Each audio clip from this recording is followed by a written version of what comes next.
السلام علیکم ورحمۃ اللہ وبرکاتہ۔ دوستو، یہ رمضان المبارک کا مہینہ قرآن کا مہینہ ہے، شہر القرآن ہے۔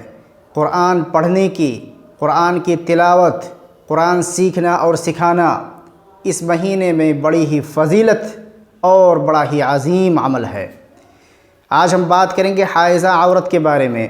جب عورت پیریڈ سے ہوتی ہے، اسے رمضان کے مہینے میں حیض آ جاتا ہے تو وہ نماز نہیں پڑھ سکتی ہے، روزہ بھی نہیں رکھتی ہے، تو کیا وہ قرآن مجید کی تلاوت کر سکتی ہے یا نہیں کر سکتی ہے؟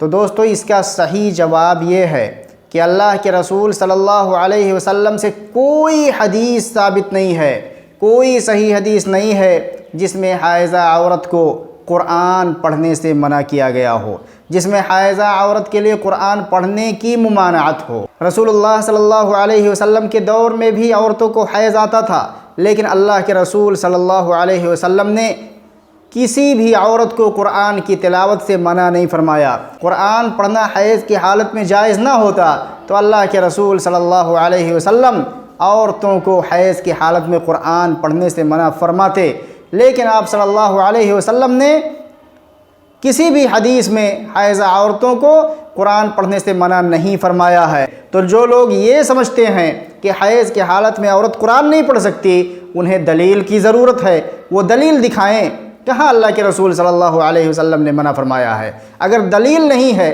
کوئی حدیث نہیں ہے، تو اس کا مطلب ہے کہ حائضہ عورت قرآن پڑھ سکتی ہے۔ بعض لوگ اسے جنابت پر قیاس کرتے ہیں کہ جو شخص جنبی ہو، جسے جنابت کی ناپاکی لاحق ہو، اس کے اوپر غسل واجب ہوتا ہے، تو غسل سے پہلے وہ قرآن کی ایک آیت، ایک لفظ بھی نہیں پڑھ سکتا ہے۔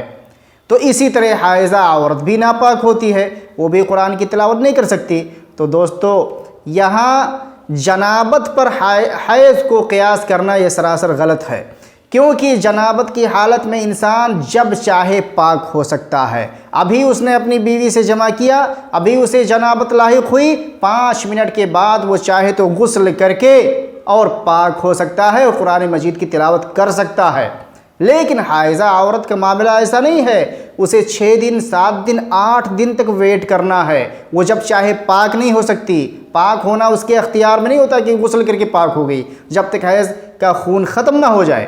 تو ایسی صورت میں حیض کا معاملہ جنابت سے بالکل مختلف اور الگ ہو جاتا ہے۔ تو اس کو اس کی طرح ماننا، یعنی حیض کو جنابت کی طرح ماننا، یہ سراسر غلط ہے۔ جنابت الگ چیز ہے اور حیض الگ چیز ہے۔ اگر حائضہ عورت کو جنوبی کی طرح جو ہے قرآن پڑھنے سے روک دیا جائے، اس کے لیے بھی حرام کہہ دیا جائے، تو اس کے لیے اجر و ثواب کی بڑی محرومی ہے۔ 7-8 دن تک یہ کیسے تصور کیا جا سکتا ہے کہ ایک مسلمان جو ہے بغیر قرآن کی تلاوت کے رہے؟ حالانکہ کوئی حدیث بھی نہیں ہے جس میں حائضہ عورت کو منع کیا گیا ہو قرآن کریم کی تلاوت سے۔ اس لیے دوستو، قرآن و حدیث کو سمجھیے۔ قرآن اور حدیث ہی دین ہے۔ جو چیز قرآن و حدیث میں حرام، وہ حرام ہے، جو چیز حلال، وہ حلال ہے۔ ادھر ادھر کی باتوں پر اور ان کے غلط جو ہے بیانات پر توجہ اور دھیان مت دیجیے۔ دوستو، آج کی ویڈیو کا خلاصہ یہ ہے کہ حائضہ عورت قرآن کی تلاوت کر سکتی ہے، لیکن قرآن کو چھو نہیں سکتی ہے۔